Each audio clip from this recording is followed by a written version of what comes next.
everybody, welcome back to The Followers. I'm going to actually take a stab in the dark here and say I think we're on episode 46. Bing, bing, And I think bing. I'm right by John's reaction. Yes, episode 46. We had Alan Dunton on today, so it's a really interesting chat. It's a long one, but it's a really, really good one. I found it really interesting. We mainly covered around the areas of skill acquisition. And yeah, what did you boys think? Well, firstly, I'm both impressed and I suppose excited by your studying this week of how many episodes we've done so far. You can say it's stunned. It's stunned. Stunned. I'm shocked. But yeah, look, I thought it was hugely insightful. He's taking part in some very interesting research just in developing of skills, what that actually looks like, and I suppose, you know, I really enjoyed our chat around including player feedback as well as, you know, management directive together to try and develop skills from an invasion sport perspective there. How about you, Murph? Well, we didn't specifically bring up the topic of hurling walls and striking a ball off a wall. I think if you listen closely for long enough, you will be able to pick apart its relevance, where it can be useful and where it may not be useful. Plus a load of other really, really good information around how skills are developed, but also how important it is to develop them towards a specific goal and where the task will be applied. Let's jump on in.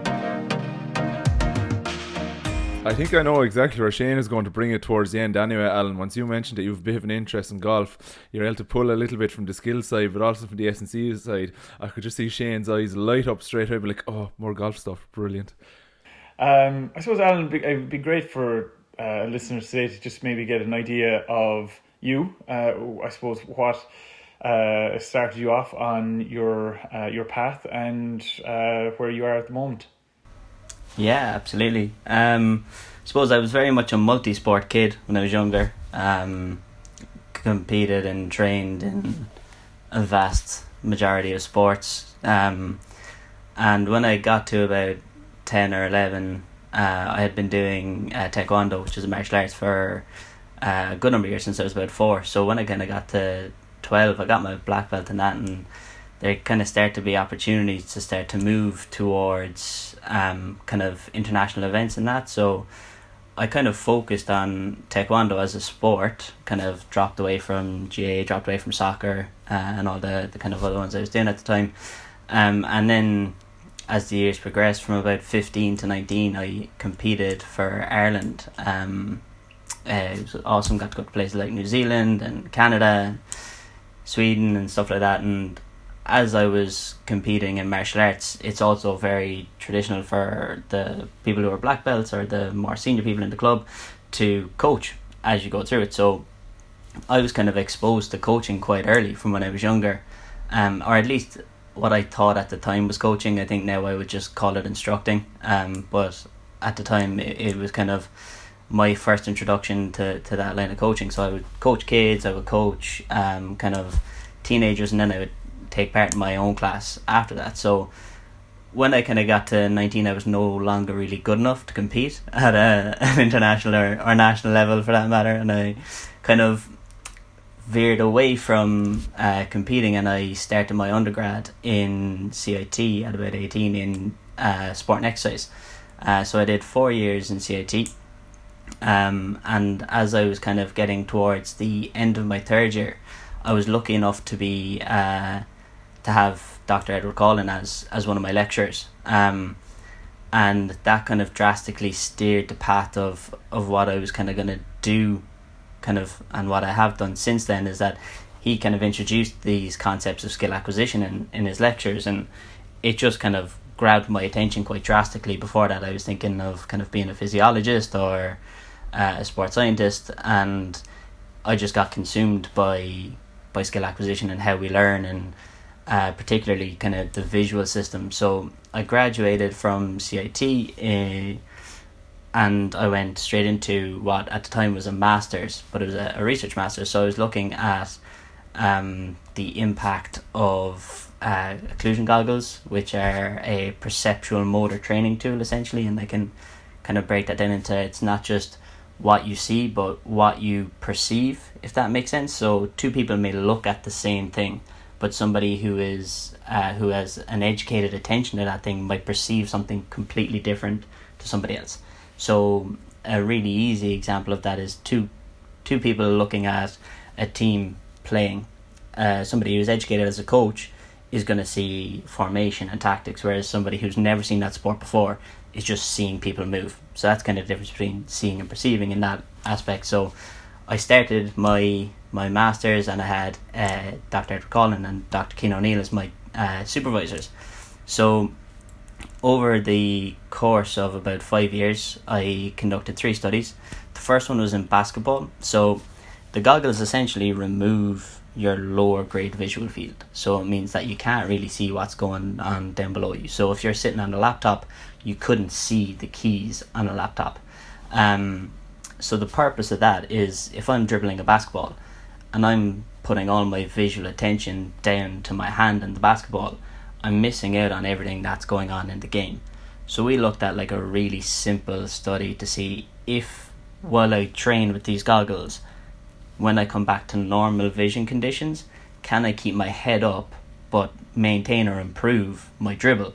So we looked at that in the biomechanics lab, and we saw some interesting results. One was that players were definitely able to maintain their gaze or their visual attention forward, but two, that there was no significant impact on like a negative aspect of dribbling. So they were quite consistent, and depending on how you kind of viewed it, you could say they almost improved in their dribble.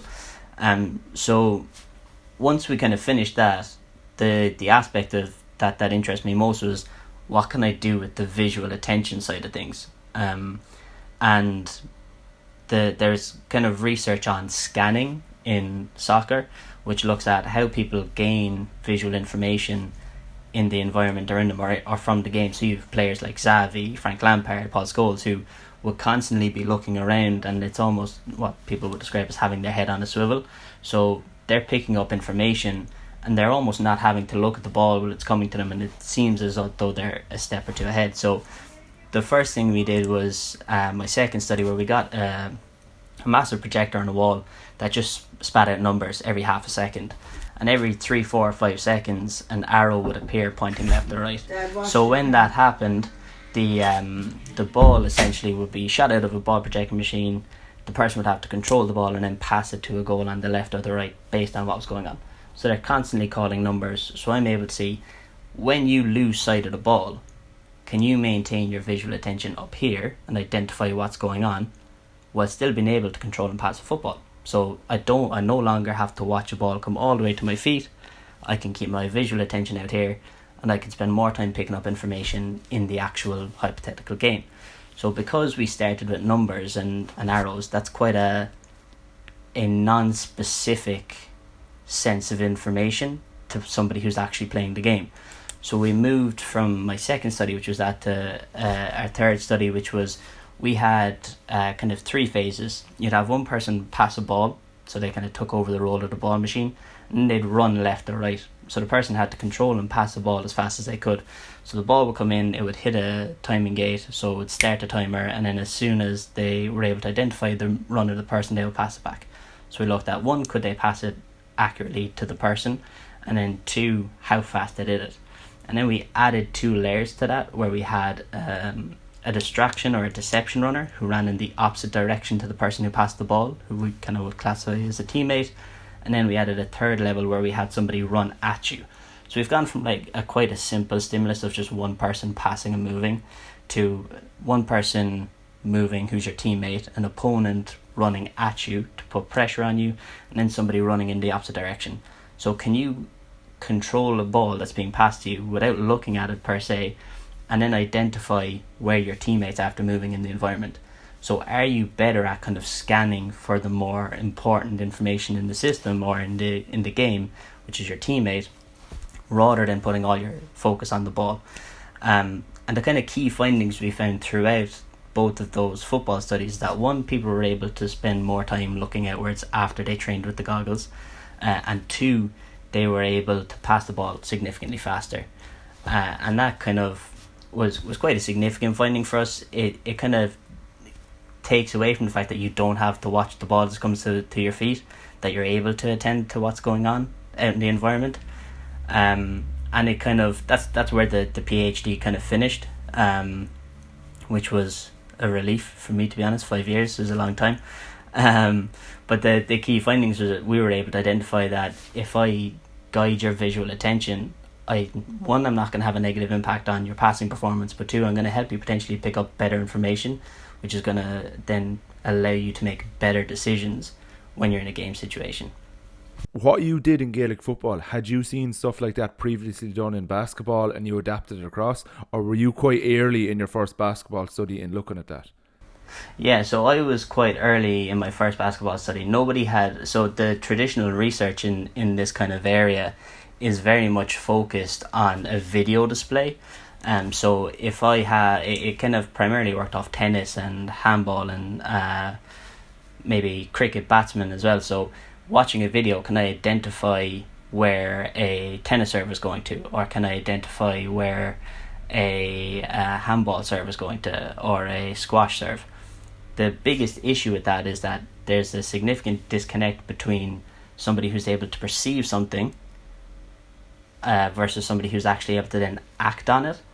So my research brought the action element in, which kind of is what we would refer to as a perception action cycle, where you're not only able to identify it, like you would say, oh, I can know that the serve is going down the line, or I know the serve is going out wide, versus I'm actually able to respond and get that serve back. So that's where my research kind of went. And I should have clarified. I said football. I realise where we are. Football is, I should have said soccer, but I'm not used to calling it soccer, I suppose. So just a point of clarification on that one. No, that's perfect. Just on the perception and action stuff there, like I remember, I think it was Bounce I read it in, and I know there are flaws in that book, obviously, but they looked at players perceiving the ball, and when like a baseball was thrown at whatever speed, they were able to perceive it, and you know their reaction was to hit the ball. But when they painted the red threads white, they weren't able to perceive it in the same way, because I'm assuming largely on like subconscious, or that's probably the wrong term, to the batter themselves, they were picking up on the patterns of how the red little lines moved and stuff. And when that was gone, that they couldn't track with their eyes anymore, it wasn't a case of simply reacting to the ball, they just weren't able to read the pattern of its movement afterwards anymore. Is that where like it's very much perception and you swing and that's it? You're not really thinking of where I'm hitting to. Whereas when you go to basketball, soccer, tennis even, you're perceiving where the ball is going to, but you also then have to layer on top of that what I do with it now that it's here, because I'm trying to put it in a specific place at the opposite end of the court, to a player on my team, away from a player on the opposition, whatever like that. Yeah, absolutely. So I think if I were to give you the kind of underpinnings of that, it's a concept known as the two visual systems. So we have two distinct visual systems within our brain. It's a dorsal system and a ventral system. So our ventral system kind of picks up, I'm able to identify, okay, that's a bottle. I know that's a bottle.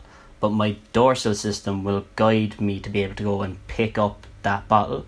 So people who have like severe brain injuries may have like visual ataxia or visual dystopia. They have issues saying, okay, I know there's something there, but I can't identify what that is, or I know that that's a bottle, but I can't actually grasp it. So that's how they kind of came across the idea that there's two distinct visual streams. The important part of that, and to come back to the example you gave, which was a really good one, there's a number of things that feed in to that. And to go with baseball, you have the kinematic information from the person who's from the pitcher, so how they throw the ball, so their hip rotation, their shoulder rotation, their hand, and then you have the actual ball. So predictive control strategies would be me saying, I know based on how that person is throwing, or in Gaelic football, I know based on how he's kicked that this ball is coming in faster, it's coming in slow. And then the perspective control side of things is online control. So as the ball starts to come towards me, I'm picking up information from ball flight. When they remove the red from the ball flight, it had a significant impact on somebody's ability to read, say, a pitch that goes low to high or goes high to low, or the terms I'm not great on for baseball, but that general concept, the stitching has a significant impact on that. And when you remove that, it's a problem. Now, pitchers have got quite intelligent in baseball, where they're able to do this thing called tunneling, where every one of their deliveries starts on the same trajectory and then it splits super late. So it makes it even harder for the person who's swinging the bat to actually make contact with that.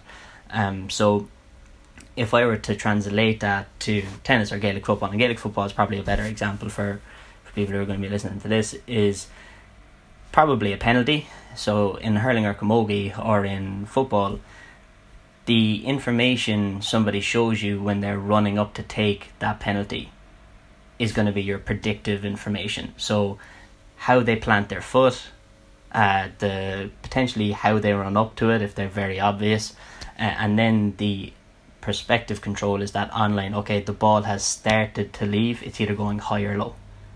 And then I think it even gets more complex when you look at it from a camogie or a hurling perspective, where it's a lot easier to create deceptive actions because it's a lot easier to manipulate a sliotar. I think you'd probably find similar situations in hurling. If you remove the lines from a sliotar, you may see issues with goalkeepers picking up that information when they go to set a penalty. It's something I often wonder about with goalkeepers, how much of it is spent actually reacting to the ball and how much of it is, and often they may not even realise it's what they're doing themselves, how much is just looking at the body position of the kicker at the time. And you know, you'd see some, he guessed really quickly or he reacted so quickly. Were they actually reacting to before the ball was kicked and the body position beforehand as opposed to where the ball was going to? Yeah, so it's actually both if you do it properly. If and I think it's based on the speed of the actual kick. Like in baseball, it's impossible to actually move after somebody has, or before somebody has, it's impossible to move after somebody has thrown the pitch because the ball travels too fast to the plate. So if I wait until the ball is left to swing, the ball's gone past me. I think a similar concept could be inferred from camogie or hurling, because the sliotar travels at such a speed. If you wait for that information, you're probably going to be too late. But it's about combining what you see from the person's body, but then also what you're seeing from early ball flight. Like in soccer penalties, goalkeepers can identify to about 80% what direction a penalty kick is going based on the planted leg before they kick the ball, but they can't identify if it's going high or low until they actually start to get ball flight information. And how aware are goalkeepers of that? Like, I assume maybe now with more people like yourself coming in and hopefully consulting with teams that they're coaching goalkeepers to look for stuff like that. But how recently did that happen? I think it's been literature for a while, but I think like anything, it takes a long time for the literature to actually get into the practical domain. You definitely see some goalkeepers in Premier League and La Liga who are definitely working on this, but in GAA circles, I don't know. I couldn't say. I'd be more than happy to chat to anybody who's working with keepers, but yeah, there's a lot of factors that build in. I think the fact that people kind of potentially put it down to guessing is just a bad idea, really. If you're at a high level, there's so many factors that you can take into account, such as like what we talked about seeing the person's movements before and judging the early kind of flight information, but also the goalkeeper's action capability, so how strong they are, how fast they're able to dive from the centre of the goal to the side of the goal, also plays a significant amount into saving an actual penalty. If I am a really strong and explosive goalkeeper, I don't have to move as early, so I can wait a little bit longer and pick up a little bit more information.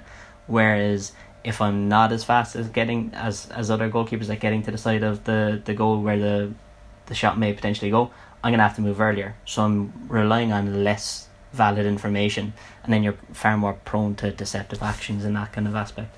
On the goalkeepers who may be quicker or slower, is that, and we're jumping ahead a little bit now what we plan to talk about, is that a natural inbuilt constraint that a goalkeeper will have to become better at perceiving earlier in the pattern of a kick if they are naturally slower, as opposed to a goalkeeper who moves a bit quicker? They don't have that same constraint there, so they're not forced to develop the same level of pattern recognition in a shorter space of time.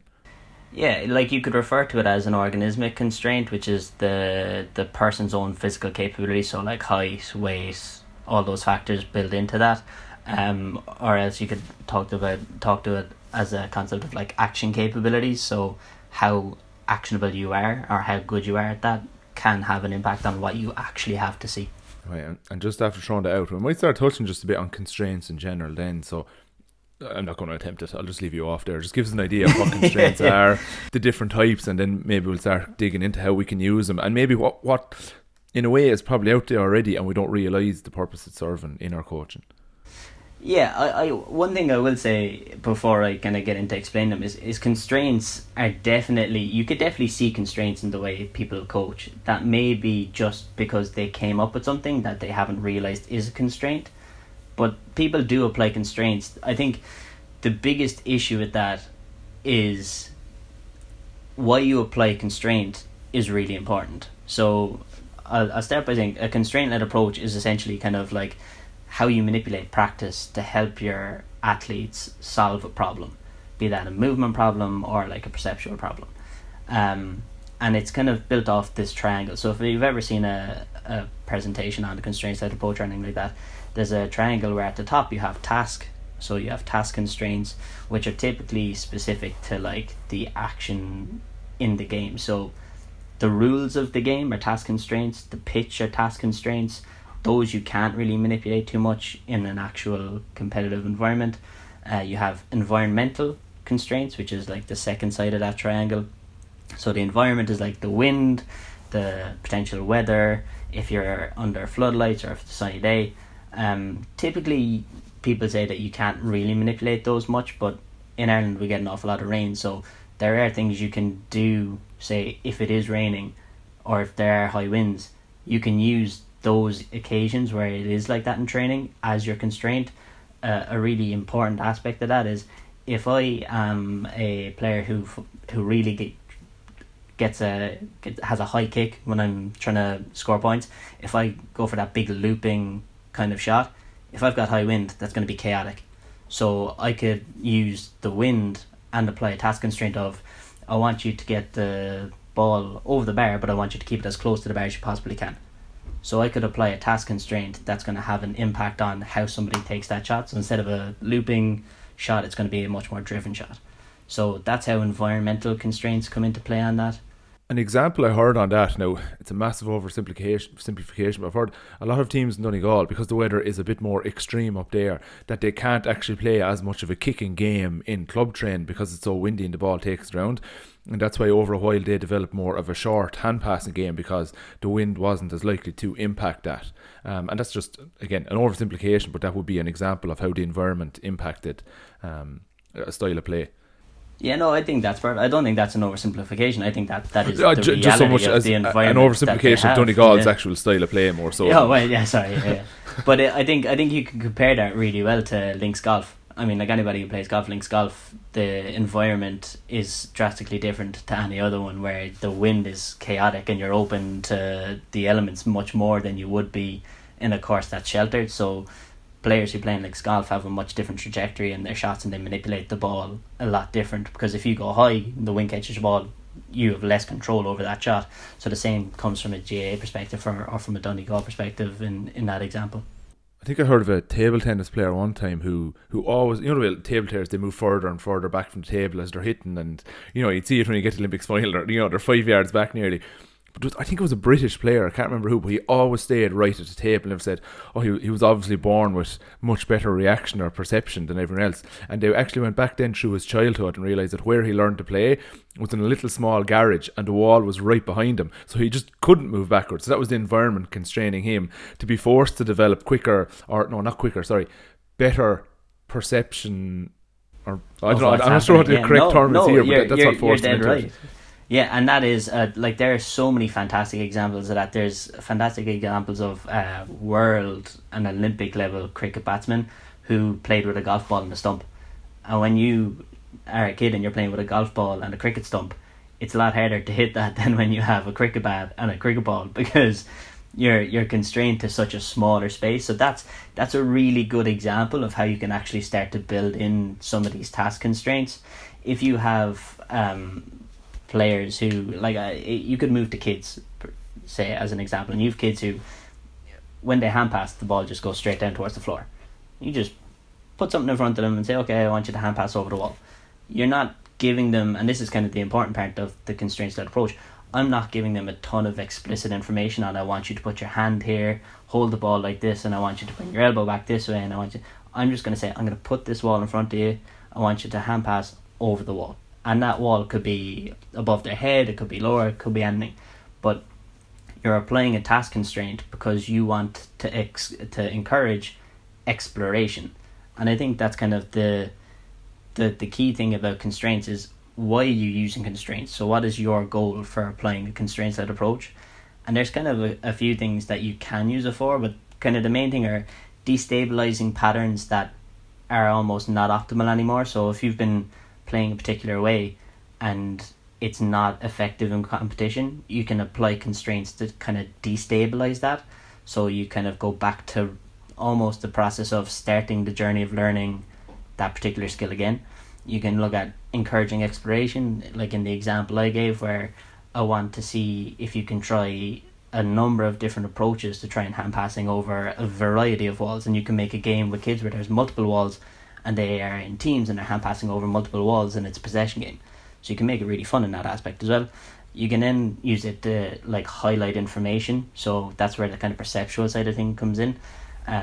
In my own sport, in Taekwondo, if I want somebody to focus on cutting off a line and seeing something more from a perceptual kind of angle, I'll constrain where they can move in a ring so that they don't have the freedom to fully move around, but they're constrained to this particular line, because it's then showing them something different from their opponent that I want them to focus on. I'm not telling them I want you to cut off the line. I'm just saying you have to stay in this particular zone and I want you to figure that out. Something I've just realised now is actually a constraint I use in my own coaching, particularly with younger players. I'm largely hurling, that's my background. But when I'm getting them to learn how to rise the ball first, with the longer hurl, it could be 26, 28 inches, they tend to stand up and kind of poke at it from there. But to encourage them to get down low into the crouched position and under the ball, I get milk cartons, your 2 litre milk carton with a little handle on it, and just cut the bottom off that and it becomes a scoop. So they have to get down really, really low to scoop it up with hopefully their dominant hand, because it's the one they'll naturally gravitate towards. That teaches them that position, and then they pick a beanbag, a tennis ball, whatever out of it, and automatically assigns that what we would say the hurl hand and the ball hand, but also the crouch position. So that's an element of a constraint coming in there to develop that without overcomplicating instruction to 5 or 6 year olds. Absolutely, yeah. And again, they'd probably have great fun with that, and that's kind of one of the key things, is it also needs to encourage fun. Like the other thing I would build on, so you have your triangle of the task, the environment, and the organism or the person. And then where it's developed is there's now this perception action cycle next to it that I spoke about a minute ago. So if you're applying constraints, are you allowing for perception and action to occur within that? Because the environment that you play in quite often dictates how you actually perform a task. One of the easiest ways of showing that is if you get somebody playing basketball to just shoot for hours, in whatever sense that may be. You're getting them to work on their jump shot or shooting, and you do it completely unopposed. The trajectory of that shot is going to be significantly different to when you have an opponent come in and they've got their hands up nice and high.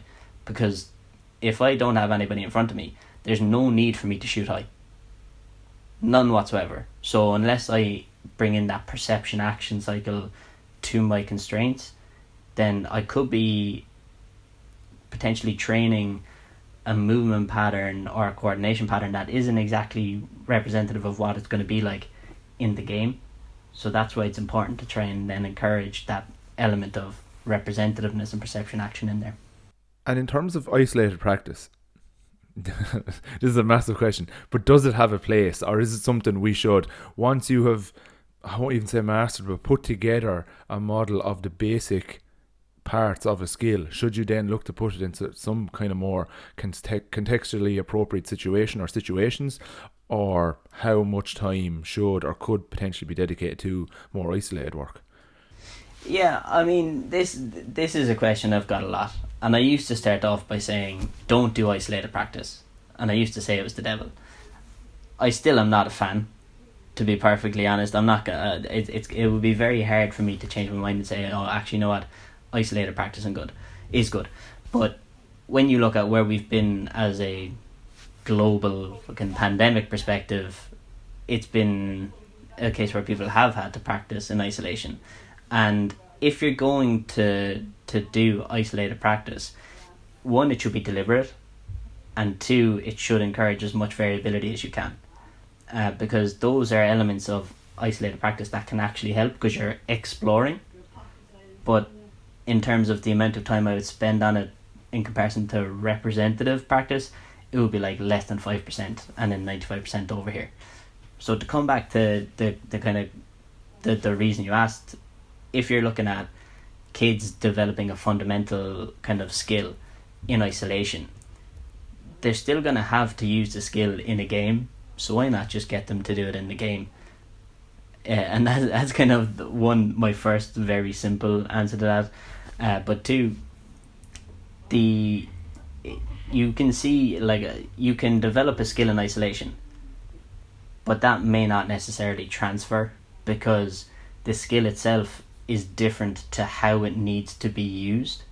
And it's a concept of like constant repetition of the same skill over and over again in isolation versus this concept of repetition without repetition, where I'm getting you to solve the same problem in multiple ways, if that makes sense. So if I were to look at it, like the typical thing you constantly see is kids lining up at cones and passing like over and back to develop that skill aspect, and it's just really it's really repetitive.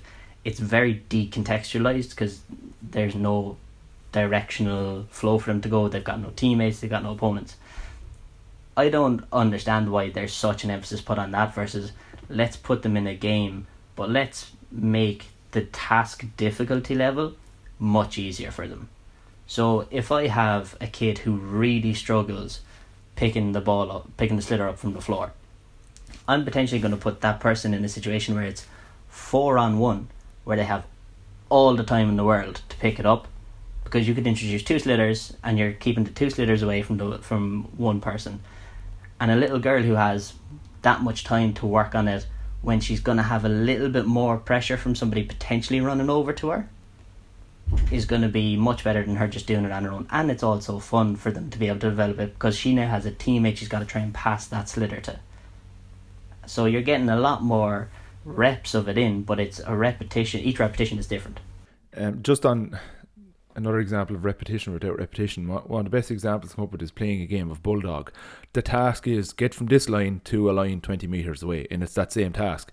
But every single time you're about to be tagged by the Bulldog coming to get you, you have to solve that in a slightly different way. Sidestep to your left, sidestep to your right. Just sprint all out, give a dummy in one direction. It's the overall same task, but you're not repeating your method of solving each time, because if you look to solve it the same way every single time, the person trying to catch it will just adapt, like, well, he's going to sidestep off his left and I'll just like realise he's going to go there. And the key thing about that is your decision to either run flat out or sidestep left or sidestep right is based on the person trying to catch you. It's not that you decided before you're going to go, this is what I'm going to do, and you do, because a lot of the times if that's what you do and you're not taking into account the opponent, or in this case the kid trying to catch you, it's not going to work because you can be very easily found out in that aspect. And just to tie it back to some of the terminology, that's perception and action together. You're perceiving where the tagger is about to get you. Your action then is based off how you perceive that, and you're changing direction and going the opposite way or whatever. Absolutely. Damien, do you want to hop in there now with that in Gaelic football based? You definitely have a few questions based on your years of cornerback going around sledging corner forwards and the different ways they've used to solve that problem. Not so sure I've too many questions. It's just very interesting thinking about I suppose just the way we'd have maybe I'd have grown up and kind of still say things like basketball, rugby, Gaelic football, just that you do still come across quite a lot of very I suppose specific line up at a cone, pass the ball, get from one cone to the other, turn around, go back and do it again. And right, you're getting in reps. You see people like they're getting a sweat on. People feel like they're training. But I suppose I know largely we've been speaking about underage development there, but even at an adult level, like how I I suppose in your view, how detrimental to overall kind of development is that kind of approach? Because it is still very much part and parcel of a lot of I suppose team based sports. So yeah, just from an adult perspective, like sometimes you might kind of come across coaches who maybe believe that maybe look, if you're dealing with a team maybe who's an average age of maybe 26, 27, so they're not old, but they're starting to move that way. Like coaches are sometimes kind of slow to change things up, that they're like, look, this is what we have, we'll try to make them fitter, try to make them better at doing things through these type of drills, but it can be very just linear almost, I guess, in how they train. Have you much insight into how, as I said, how detrimental that can be to performance and development? Yeah, I think doing linear drills and stuff like that, it may not necessarily regress you, it might not potentially make you worse, but what I'll then say is it depends on your expectation of what's going to happen in the game. So if you train in a linear fashion that's unopposed and that's massively decontextualized, I can't understand why coaches then get frustrated at players who are put in a complex system in a game who then can't figure it out. I'm like, you're asking somebody to figure something out in a game, yet you have not exposed them to any of it in the training session. So if I were to refer to it as detrimental, that's how I would refer to it, as being detrimental. I mean, the best athletes are problem solvers. They're the ones who are able to adapt to the situation that gets brought to them in the game.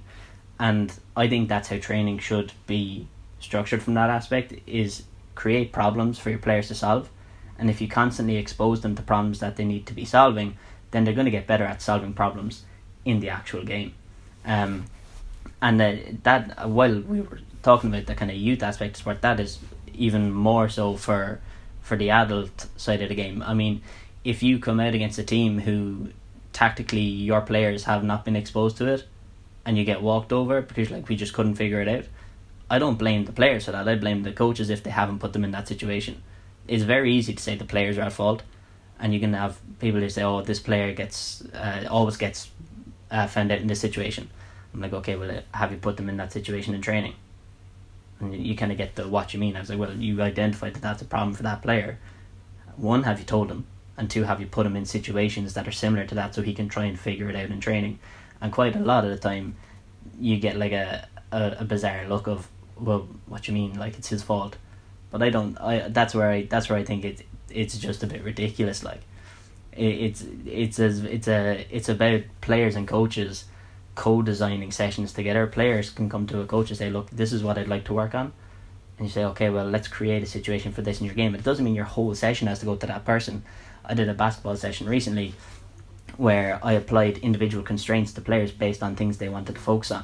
So if a post player wanted to work on post moves within a 3-on-3 game, anytime that player scored off a post move, it was an additional point for their team. So I applied an incentive for that player to develop ways to try and create post moves in that situation. Similarly, you could have a player who wants to get better at driving to the basket, or a player who wants to get better from 3 points. So I'll say, okay, well, anytime you score from inside the arc, it doesn't count. Your team gets no points. But if you score from outside the arc from a 3, you get 4 points. So you're incentivizing, or you're turning the volume up on what those players really want to work on. And you're just... And again, what's beautiful about that is you tell the other team, this is what this person is working on, and see if the other team can then reorganize to figure that out. Where a lot of the times I think it's almost too we're just going to play the game because we're using a games-based approach, but there's no real development within it. It's not just playing a game, it's how you shape the game and how you perturb it to develop adult athletes in that aspect. Is the real key there having the specific focus, that knowing your team, knowing your players, knowing what it is at the end you actually want to improve, and then you design your constraints coming back from that, as opposed to seeing a really good team saying, oh, I saw them use this constraint, I'll apply it to mine, and you kind of, are you losing the wood for the trees there a bit? Yeah, massively. I think you're dead right there, and it's a quote I'm going to borrow from my PhD supervisor, Edward Collin, and that is, power fades in the copy. And like if you're copying and pasting from other teams, this is what this team did, we're gonna do it. It makes no sense to me. I just can't comprehend that. And I think this is kind of one of the bigger issues I have with the concept of these. This is the drills we're gonna do. I need a good drill for this. I'm gonna borrow this drill from this team. It might haphazardly work the odd time, and it might have been what your team needed, but for me, that's a copying and paste coaching is a really poor way of going about it. Because there have been some good resources come out over the last few years for hurling Gaelic football around games-based approaches and games you can use. Generally, I found from using though, if I take one game and apply it straight into any team and work with it, it doesn't have the desired outcome because it's not specific enough to the one thing I'm looking to improve or the overall problem we're trying to solve. But now that I have a clear idea of that, and I can kind of, just through years of coaching, I can see the end thing I want to get to. So now I can take one of those games, say, that would work really well if I slightly adapt this little aspect of it here. That'll suit the players now. Well, three sessions in it will, because they've started to figure out what's going on. But I find that a much more useful approach. But the real key there is being very clear on what your end outcome is, as opposed to what's the constraint I'm going to use, working backwards from it. Yeah, so the why you do, so the why behind why you do something is super important.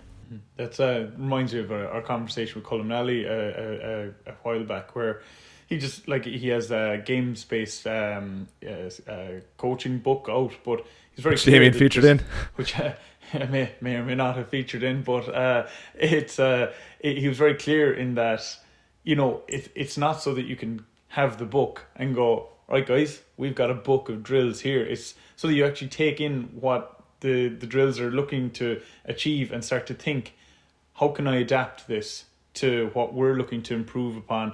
What can I take from this to kind of to actually maybe work on areas where we happen to be weak? And in addition to that, I think you touched on a great point there of the relationship between the management and the players, and that it's not just a kind of a top-down approach of a management kind of saying, this is what we're going to do, this is what we're going to work on, and that's it. And the players, I suppose, just being told what to do that and nothing else. There needs to be I feel anyway for team development, it needs to be a two-way street of the information coming back. This may be where individuals are struggling and they get to say it, or this is where we might be struggling as a team, and that's where you start to develop out your problem solving from there. But I don't feel like that's as common as I would like it to be. I do feel it's still kind of that traditional, if a team is successful, it's like their management are great. They just came up with the magic bullet there to get this, and as if the players weren't on the field trying to figure it out themselves too. Have you had any, I suppose, when you mentioned there you're working with a basketball team and putting those constraints in place, I suppose, how have you managed in your experience working with coaches maybe who might not want that feedback as much from players, or have you had anything like that? Yeah, I've actually been incredibly lucky. A lot of the coaching teams I've been involved in, there is vast open conversations that are going to hurt, like people who typically would be like, I'm going to say something, this might hurt you, but I'm saying it because this needs to be said. And I've been in management setups where I've been able to have that open and honest conversation of, lads, this isn't working, we need to do something. It's not because you want to hurt somebody's feelings, it's because at the end of the day you want to get the boat to go there faster. So I've been quite lucky with the exposure in terms of the management teams I've been in. I understand that it's not that simple, and it's, I think the important thing, I think you make a very good point, it's important to have the players feeding back in, but by me saying this, it's very much co-design. It's not free reign, off you go, players, do what you want. That's not what that is. It's very much management saying, well, we have a structure, this is what we have, this is how we would like to play, and players saying, well, look, I'm struggling with this, can we start to focus on this area, or can I hone in on this, or I'm struggling with this aspect of it. And you can say, okay, well, what would you like to see from a session perspective in that? And they say, well, if I could focus on this, fine, and that'd be great. And then your management is going to feed that back into the training session, so that it is a reciprocal relationship, but it doesn't mean that the hands just go up and say, "Oh, go, off you go, do what you want to do." So yeah, that's a very good point, to be fair. Any insights or queries from the Goalkeepers Club? That's myself, is it? Standing strong for just me. No, it's really interesting. Again, from like I never play goalkeeper to a super high level or anything, but it's never something that would ever be discussed. Really, it's kind of like preempting the shot. Like you, as you said, if it comes to a penalty, you're nearly like it might be different now, but it was like guess before he hits it kind of thing. And like if you go the wrong way, you go the wrong way. There's no real way to deal about it. But it's nice to see kind of the signs is catching up now, and you're nearly playing more of a probability game than just flat out guessing. No, I mean there is, like, you look at what can feed into that. Like there are particular things that feed information in. You can also then look at the kind of history of a player. This player likes to go to this side, so you can have this kind of concept where you look at it's called Bayesian modeling, where your information of what may potentially happen feeds in quite a lot, and if you can't pick up enough information online in the situation, you rely on your prior knowledge. So it's that like situational probability comes into play, where the likelihood is this player has gone this side of the goal 80% of the time. So I'm not saying, right, I'm just going to this side of the goal, but I have that knowledge in the back of my head where I'm saying, okay, well, if I don't see anything different from this player, then this is what I may potentially rely on. But you have to be very careful in that. You still want the player to be able to, the goalkeeper, to be able to pick up what is actually in front of them and in that particular situation, rather than just relying on the probability aspect afterwards. And again, you'd hate, I suppose, because the player, the other side of it, if it gets to a level where they're like, right, well, I know the goalkeeper is paying attention to this, this, and this, so if I drop my shoulder to the left, usually I go left, I'll just go right this time if it's a big kind of game. Yeah, it's that concept of deceptive actions that is being researched now. That's fascinating. Is how you look at disguise and deception. I may disguise what way I want to go, and the goalkeeper may still guess right, but or identify that that's the way they want to go. So I may have disguised it well enough to be able to get the ball past them, but if I completely deceive them, just kind of like that Paneka example where the keeper dives because they think that the person is shooting to the right, but instead it's just a nice simple roll or a dink into the goal. Or even you look at Bruno Fernandes, who likes to jump into his penalties at times, and then other times he doesn't jump into his penalties. He's creating problems for goalkeepers because they are being presented with different information than they would have thought they would have been seeing before that. And that's where that kind of unorthodox approach can work really well at times. But yeah. Do you think is that solely a decision to kind of disguise it to the keeper what they're going to do? Because like definitely doesn't make taking a penalty easier doing like a weird jump beforehand. It's purely just to throw off any preconceived notions the goalkeeper might have. Yeah, I mean, I think from what I've seen from it, I don't know because I don't engage in conversations with Bruno Fernandes, but it is what you would kind of class as a deceptive action or a disguised action.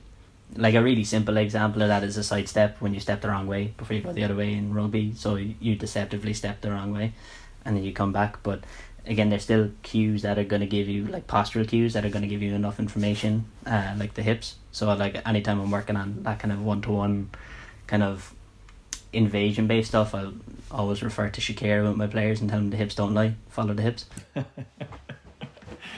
I was going to say, is there any, I suppose it will be kind of different for every player, but is there any nearly like set in stone parameters of a position? If a player gets in this position, he's physically can't go left, or he can't go very much left from a penalty point of view? Yeah, I wouldn't call it parameters. I'd say there's, yeah, I probably wouldn't refer to it as a parameter, but I refer to it as a bandwidth. So, I mean, like, based on the direction of the hips, I mean, it's very difficult to load the hips to go right and then go left because your centre of mass is now outside of your body in that direction, so it's very hard to go back that way. But I mean, when you look at the bandwidth of that, you can identify within a particular bandwidth of how far their hips are going to the right, the likelihood is that they're going this way. In other kind of areas where they're running at you straight on and you don't have that same closer interaction, you may have a much broader bandwidth where they have an opportunity to go in multiple different directions. Like if you look at like the classic Guy and Robin idea where everybody said Ian Robin always did the same thing. He went down, he cut in on his left and he scored. People were like, how have defenders not figured this out? Because he doesn't always have to do that, and there's multiple things he could have potentially done, and he was quite good at disguising his movements before that. Yeah, because I think the example that came to me in my head was there's some players that would nearly be like telecast. You'd see them in the position like David Beckham when he's taking a free kick, when he's like more than 45 degrees it's at an angle. You're like, right, well, he can't. I'll be able to tell where this is going because he can't manipulate his body, or he'll genuinely fall over. So it's that kind of, obviously it's from further out and you still can't stop it. Yeah, there definitely is. To my knowledge, like I don't have exact knowledge of like an exact example for you, but I would definitely suggest that you're definitely on the right path. That to a point in time when they've made contact with the ball, at some point you're gonna know. So I hope you have Shakira referenced in your PhD because yeah. I like to use the Shakira one. It normally just gets a laugh, which is all I'm looking for half the time. Just to tie it back a little bit to some of the earlier bits of skill acquisition, and some of the kind of theories around it and how it's built up. I know for, say in school at Leaving Cert level, we teach Fitz and Posner's model of the cognitive stage, associative stage and autonomous stage. And just give a brief explanation or example. I generally do that through juggling, and no one else, generally the students in the class haven't juggled before. So when they start off, you can see them trying to figure it out in their head, which would purport to be the cognitive stage. If I try and distract them in any way through asking questions, as they're just starting to put together, throws them completely off. I'm guessing that's because it's taking up the majority of attention. When they turn attention to something else, it takes them away from that, so they're not able to focus on it.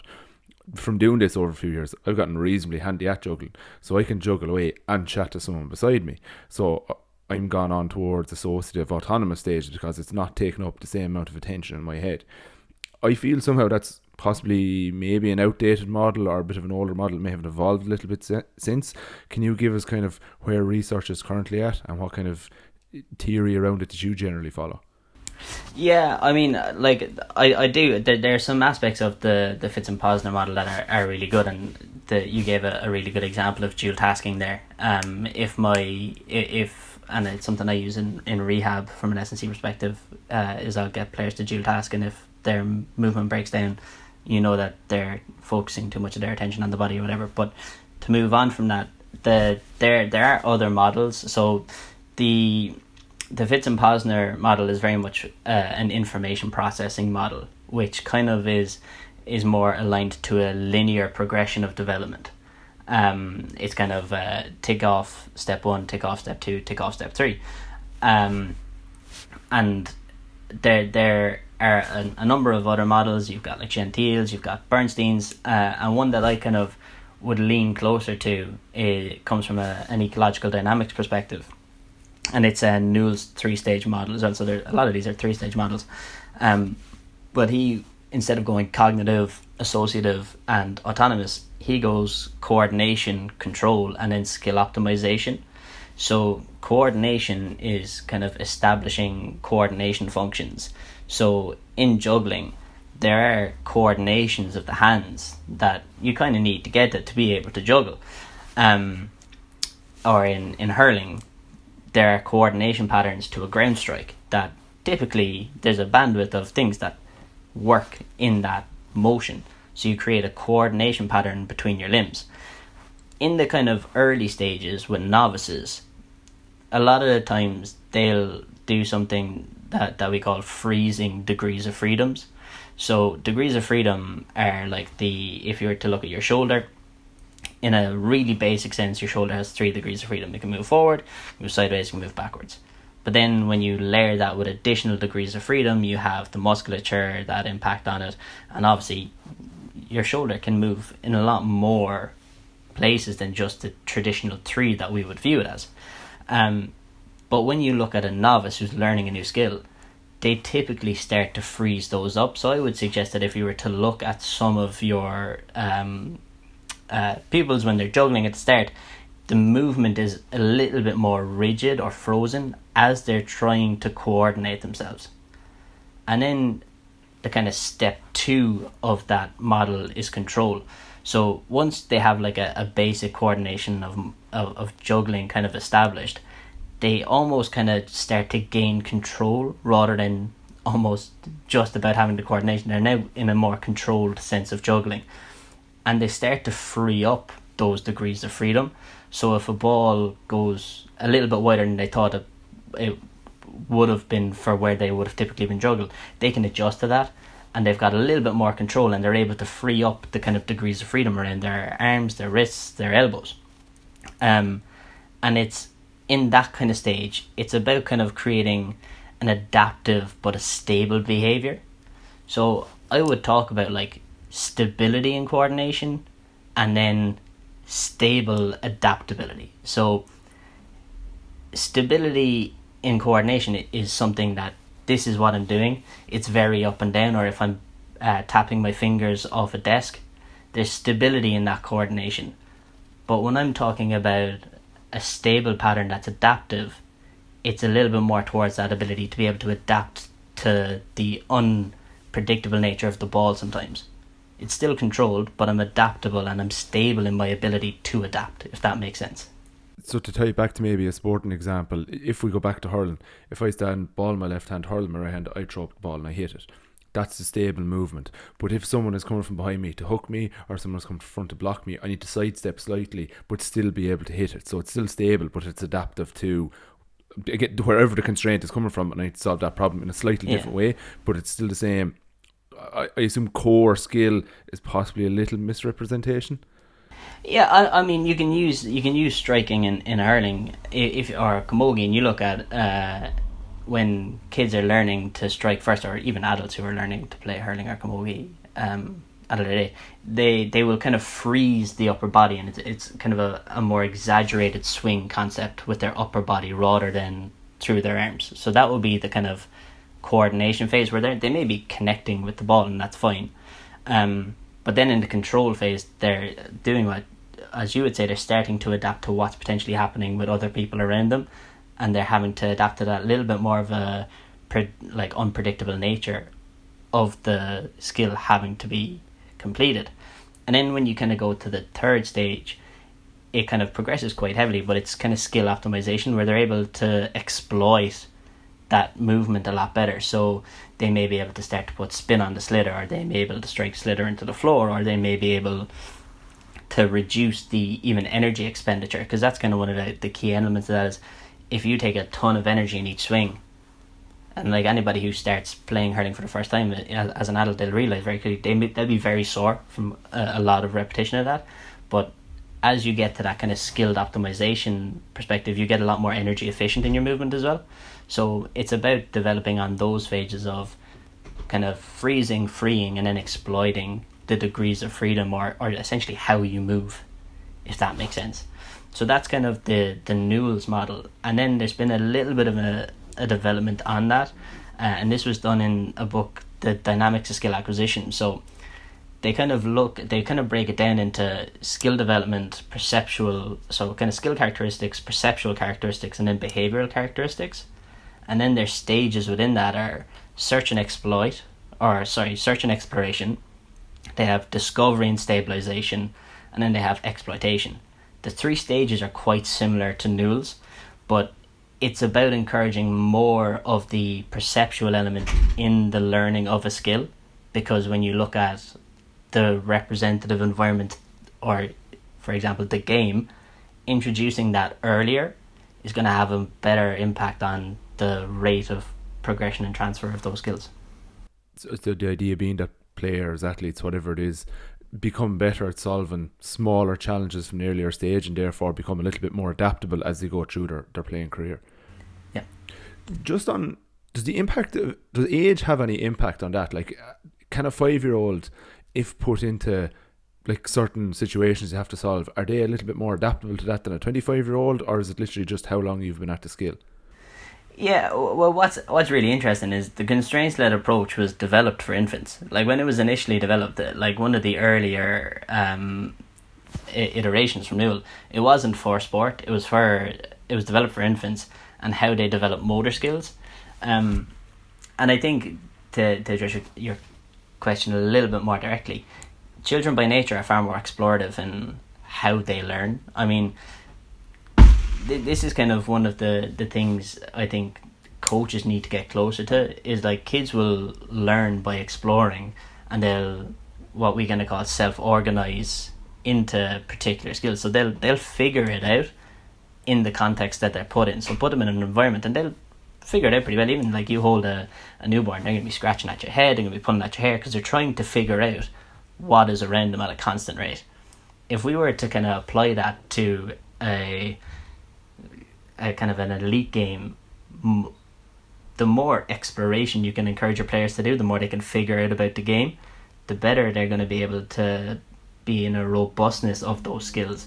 But I think one of the issues in the age aspect is that kind of preconceived ideas of what a skill may be hampers adults when they're trying to learn a skill, because they have this idea of, well, this is what it is, this is what I have to do, whereas kids by nature maybe, now that's a generalization, I'm not saying that that's fact, but that from experience that's kind of what I've seen.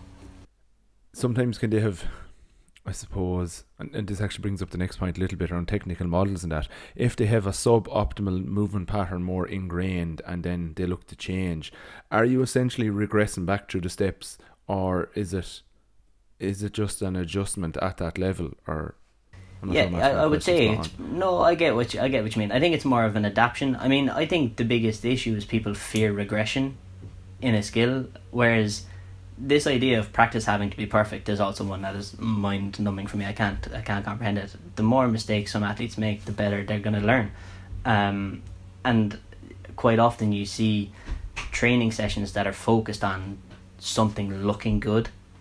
Or is that, I don't want it to look good, I want it to look a little bit chaotic, I want it to be messy, I want them to be figuring it out, I want to make it difficult, I want to make them think.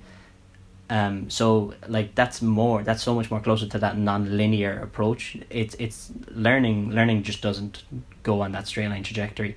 It goes up and down, but I don't think people are very accepting of that, and that's where some of the difficulty kind of comes in training sessions. They think it should be linear and they think it should look better every time that somebody works on it. But it naturally it's just not going to be. It's very non-linear. You're going to regress in parts. Like elite athletes will regress in phases and then come back up as they kind of destabilize, as a movement destabilizes, and then they kind of calibrate back to a better movement pattern based on their exploration. That's kind of, golf has gone that way a good bit in terms of like the golf swing itself. Whereas like there's so many more non-textbook swings kind of out there now, and people have, like realistically now it just comes to how you strike the ball at impact. How you get from the top of your backswing to impact is completely irrelevant really. And now there's so many people like your Brysons, like your Matt Wolf, who have completely textbook swings, but are like some of the most powerful and potentially accurate on tour.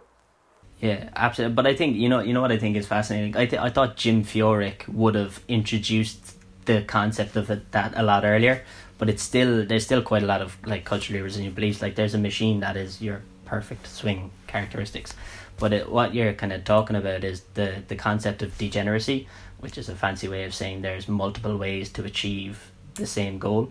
And you're right, there is massive variability in how players swing. Like that's one of the key things that coaches should really be taking on board, is that if you're trying to get everybody to look like one thing, you're going the completely wrong way about it.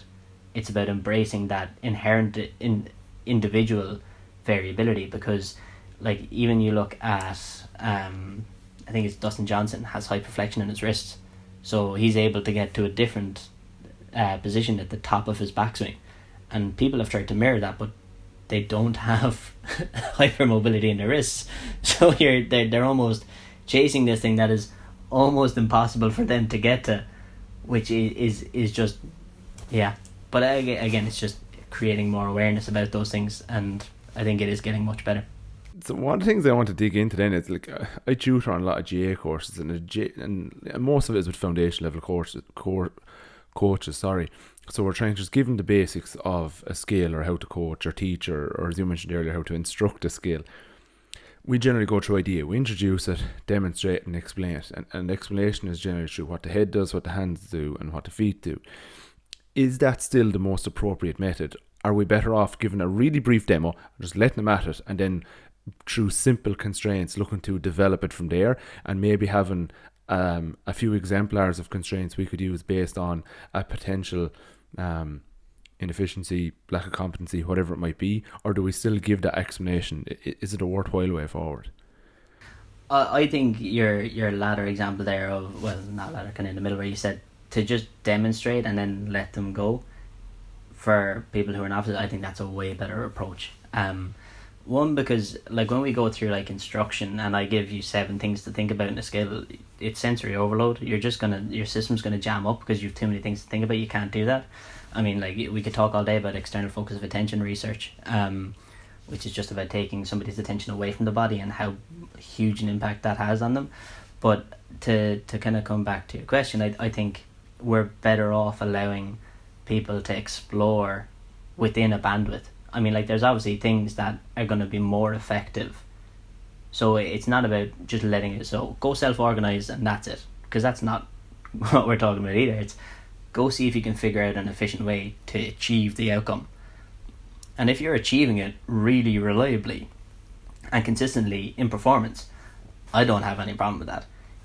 If you self-organize into something that just doesn't work, then that's when we start to guide discovery in terms of, well, let's just ask, let's perturb the system, let's ask the athlete questions on, well, it looks like you're doing this, what impact do you think that's having on your swing, or what impact do you think that's having on your strike, and seeing what they start to think about that, and then say, okay, well, I tell you what, why don't you look at 5 different ways of this strike when you do it next.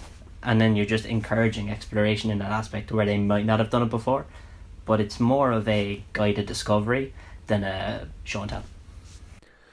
And what is the value of technical models around some skills? Did you have this technical model and it should look like this? How much freedom should there ideally be either side of what that technical model is? And sometimes can you go too far away from it and it's just not an efficient movement anymore? Yeah, I mean, it definitely depends. I mean, I know we were chatting before about Dick Frosby and the Frosby flop. Like, that was a technique that had never been seen in the high jump before, and until he did it, nobody else had done it before. I think Duarte Arujo has some brilliant research on a recent, I think it's triple jumper maybe, with a really similar. No, sorry, it's double poles, where there's something Martinez is the woman's name, and this move in the double poles in gymnastics is named after her because she created this particular move. If we were to apply technical models really heavily to everything we do, I think we're dampening that creativity. There is, and this is where it depends, you have situations where people self-organizing into these things may actually hurt them. Like there's like, you look at Rafa Nadal's forehand, which gave him so much hassle because of rotator cuff injuries, because he whipped up back and around his head. So in that aspect, where if it's causing you injury, you need to maybe destabilize and go back towards what may be viewed as a more technical model, but there's still a massive bandwidth in that technical model. It's for me, it's about, yeah, we're gonna kind of draw really, really vague, blurry lines out here, and I want you to try and push the boundary of those as much as you can, but if based on the efficiency or the effectiveness of the outcome. Because I'd see coaching, like, there are a few things I'm a bit non-negotiable about, like when it comes particularly to some skills at an early age. Like, I will really push that the dominant hand be on top of the hurl. I just find too many issues if you put your non-dominant hand on top. It just leads to a little bit more inefficiencies, particularly when you strike off your other side. I also find that when players move, say a right-handed hurler looks to strike off the left, I find the inefficiency there is they don't step across with their right foot, so they stay facing the target as opposed to turning sideways, and little things like that. I'm very strict, and I will always look to correct that. It can be through instruction, it can be through a little constraint, or making up some little thing that focuses on improving the exercise or the skill. But generally, in the little technical model I have in my head, I'm not okay on, like, I'm not up for a debate on this bit. But other parts then that kind of expand out from the skill, yeah, I'm fairly okay with bits like that then as well. Yeah, no, I mean, like, there's definitely a part of me that would allow those things to develop to see what occurs, and I probably wouldn't jump in as fast as you probably would. Based on what we're saying here, but again, that comes back then to the nuance of coaching, you know. One of the last things you want to touch on then, I know it's something that's fairly passionate to yourself, is looking at agility.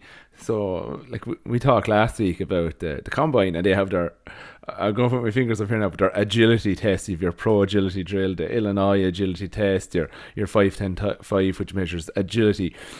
Realistically, can agility actually be measured or tested?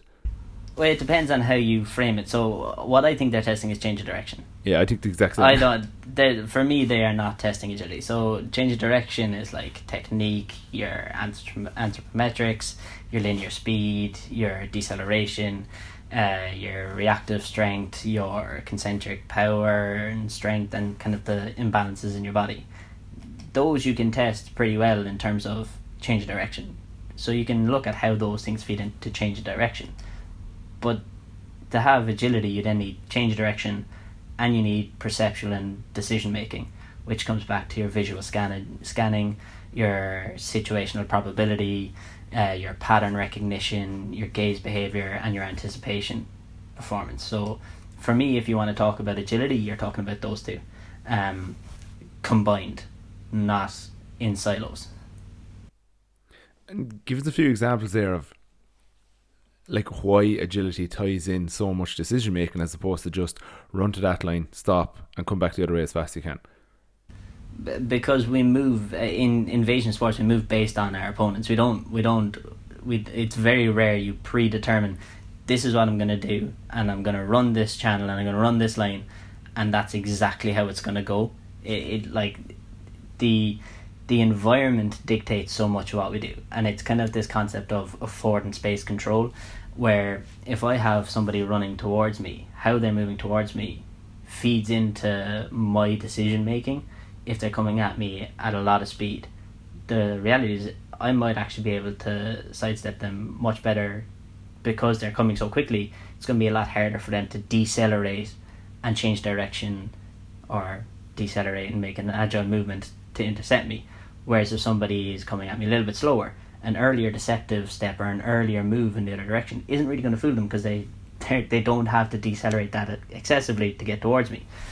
And why that has an impact is so much more than just like the one-to-one dyad situation. It's very much on the where are your other teammates, where are your opponents. I mean, in rugby, if you're out by touch, you're restricted. You can't go out into touch. You have to come back into the left. So the situation in front of you dictates massively what's actually going to happen in terms of your movement. And when we remove that from training or from identifying agility, we're not getting an accurate picture of what actually happens. And just a kind of another example here, say a train this evening, Damien there is marking James Dunton, cornerback and corner forward, and if we put the two of them into a 10 metre speed test or acceleration test, Damien wins. And if we put them both into a 5-10-5, Damien wins. But when we go out in the game, then James is getting the ball because he's perceiving what's happening out the field as to, okay, I know this player will generally 9 times out of 10 put the ball in this position, whereas Damien doesn't perceive that as quickly. So while Damien physically has the potential to move faster than James is getting to the ball first because he's perceiving where it's going to be earlier. And that's what's looking at the next level of change direction, is tying in that decision making and that perception around it, as opposed to just straight up physical characteristics underneath. Yeah, so if you have really, really good perceptual abilities, there's a concept that Kevin Murray turned me on to from GB hockey, and it's get there fast but arrive slowly. So if I'm able to read the game better, I can get to where I know I need to be a lot faster, but I don't have to be at a full out sprint to get there. And there's some like, and it's anecdotal, but you have these really nice quotes from Paolo Maldini being like, oh well, if I've got to make a tackle, I've already made a mistake. So it's about the perceptual awareness of being able to put yourself in a better position based on your better understanding of the game, so you don't have to rely on your physical capabilities to get you there. Now, the better thing is if you have fantastic physical capabilities and fantastic perceptual abilities, that you're going to be really effective. But if you're relying purely on physical capabilities, you could be in an awful lot of trouble. Like, I know you don't really see it as much anymore, but Matt Letizia rarely moved in the game of soccer. Like, Now, you probably don't get that to the same extent because the game has gotten a lot faster and it's gotten a lot more physical, but perceptual players or players who are really perceptually skilled don't have to rely as much on their physical capabilities. But there's this other element that ties into that, is that your physical abilities can have a significant impact on your decision making. So you look at, and even your skill. So you look at the example of like Messi, Xavi, and say Neymar, Suarez. If Xavi sees a gap, the likelihood is he was always passing through that gap to a teammate. If Messi saw the same gap, the likelihood he was probably going to try and dribble, and say Suarez or somebody else in that line may shoot. And that's purely based on their skill capabilities, and that the exact same gap affords all of them something different. So the player's individual skill and capabilities impacts on them in terms of what they're going to do and in terms of their decision making when they're presented with very similar situations. I remember being on a workshop with Michael Clegg, who was with United for 10 years, and he said no matter what physical kind of test they did, you generally had a few different players who had one better speed, one better strength, but generally the worst player at every single thing they did was Paul Scholes. But it didn't have the same impact in his game because his perception of what's happening and of reading what's happening and everything just allowed him to focus on stuff or develop strengths other than his physical ones that just more or less made up for him and allowed him to still be an absolutely top class soccer player for years. Yeah, like there's fantastic research in scanning in football, and it's kind of what I was referring to earlier. But if you can scan more appropriately and you're able to pick up more information and you can identify better patterns in play, then you can position yourself in a much better position where you simply don't have to rely on your physical capabilities. Do you want to hop in on that in there, lads? No. I was just thinking there a little bit about Kante there in the Champions League final. There, just he was actually heavily involved from way back the field in turning the ball over that led to the goal. And it was a wider angle shot, kind of showed it, and it was purely down to he read what was going to happen up the field, right? He used his physical capabilities to get up there, but he read where there was a potential chink in the armour coming out, and it turned the ball over. It led to the goal. It's just something that a lot of people didn't even think he was part of the lead up to it, but this wider out shot just showed that scanning of what was about to happen set him off. And it's just it's something that you would kind of hear from a lot of maybe top end players in any sport, really. Basketball especially. Basketball is massive for perception, just scanning the court, no look passes, all this kind of stuff where you're like, wow, that's amazing, but that player knows exactly where they're putting, what they're up to, where they're going. It's not chance, I guess. I'd imagine it's that just inbuilt, I suppose, level of skill development, scanning, like you said, and the whole lot kind of coming together, as well as their physical capabilities. But yeah, it's something that I suppose you don't necessarily see maybe being worked on. Maybe I'm looking at it from a Gaelic football perspective a little bit more so than anything there, but you don't see it being worked on as much, or maybe promoted as much. Yeah, no, I would agree. And like the research in scanning, there's a new paper released, I think it was just 2 or 3 days ago, and again, most of this research is in soccer, but they're seeing that under 17s to 19s have similar scanning, like those players who scan better at those age groups also are benefiting from the same things that the elites are. So typically you pass the ball forward faster if you're better at scanning and you're better at identifying what's going on. You typically have a higher pass completion rate than others who don't scan as well. And there's a couple of other factors that tie in. I think it's something that most sports, as you say, should be looking at, especially like you look at basketball, there's a huge element of that as well. But any sport where it's an invasion sport and you have players who are having to deal with a 360 degree environment and game environment, it's kind of a no-brainer. Was it in The Last Dance, the episode where they focused on Rodman, where he said like, oh, if I know such and such shoots from there and it's going slightly to right, I know it'll rebound to here, and if such and such shoots and if it hits the rim here, well, I know it's going to go there. Is that a classic case of him in his head using Bayes' theorem to update the priors as to every time he shoots and it goes this way, it's, the percentage chances of it are most likely going here, and that's how he's using that? Yeah, it's contextual priors is kind of the academic term around it, where you have an idea of with like really good performance analysis that ties in really well with this. Is if you can get a good understanding of what teammates or opponents are doing, you can start to get a better understanding of, from a contextual or situational situation, this is probably what's going to happen. You can then also kind of, and to tie it back into constraints, you can manipulate or constrain your training sessions in terms of time. So with 30 seconds left, you're down by 6 points now, because that's going to have a significant impact on what actually happens from a decision-making process.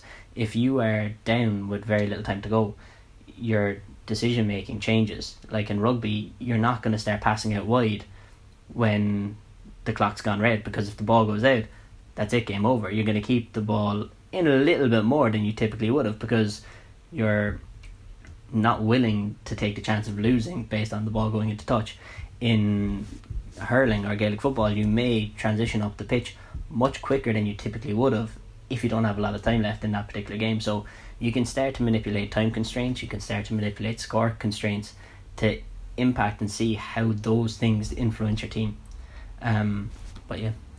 Yeah, I see sometimes doing like a hand passing drill or something like that, and the coach shouts out, for every ball dropped, we're going to do a press up. And suddenly you can see the pace of train just massively drop, because everyone, instead of looking to do good hand passes, they suddenly fear the drop ball. As opposed to, for every good hand pass they make here, you're getting a wine gum after train, which would encourage people to up the pace and do things right, as opposed to fear the negative.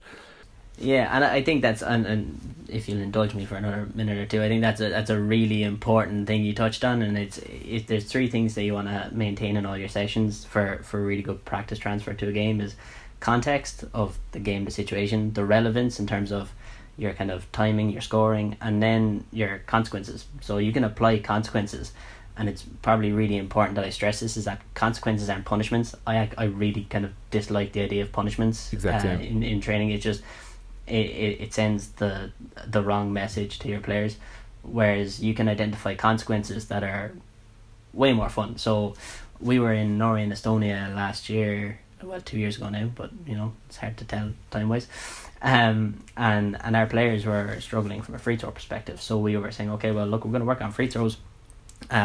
You guys tell us, what percentage do you think you should be hitting from the free throw line? So they took a minute or two. Oh well, we think we should be hitting this percentage.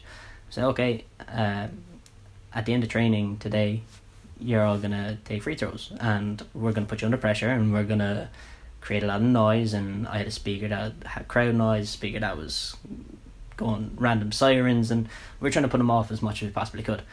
But the consequence we applied, which all the players agreed to, is that if they didn't make that percentage, I took all their phones until after dinner that evening. So they were like, because there was a couple of conversations about, look, relying on your phones, we want you to integrate, talk to each other, don't look down at your phone.